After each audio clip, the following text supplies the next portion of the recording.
పారదర్శకత జవాబుదారీతనం కలిగిన రాష్ట్ర లిటిగేషన్ పాలసీ అమలుకు కట్టుబడి ఉన్నామని మంత్రి నాదెండ్ల మనోహర్ స్పష్టం చేశారు.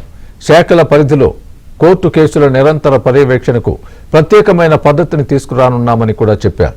ఏపీ స్టేట్ లిటిగేషన్ పాలసీపై కేబినెట్ సబ్ కమిటీ సమావేశమైంది. గుజరాత్ ఎన్ఐసి తరహా పోర్టల్ను ఏపీలోనూ అభివృద్ధి చేసి ప్రత్యేక మానిటరింగ్ సెల్ ఏర్పాటు చేస్తామని నాదెండ్ల మనోహర్ తెలిపారు.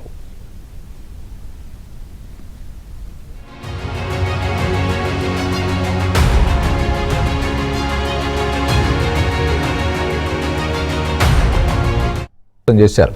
శాఖల పరిధిలో కోర్టు కేసుల నిరంతర పర్యవేక్షణకు ప్రత్యేకమైన పద్ధతిని తీసుకురానున్నామని కూడా చెప్పారు. ఏపీ స్టేట్ లిటిగేషన్ పాలసీపై కేబినెట్ సబ్ కమిటీ సమావేశమైంది.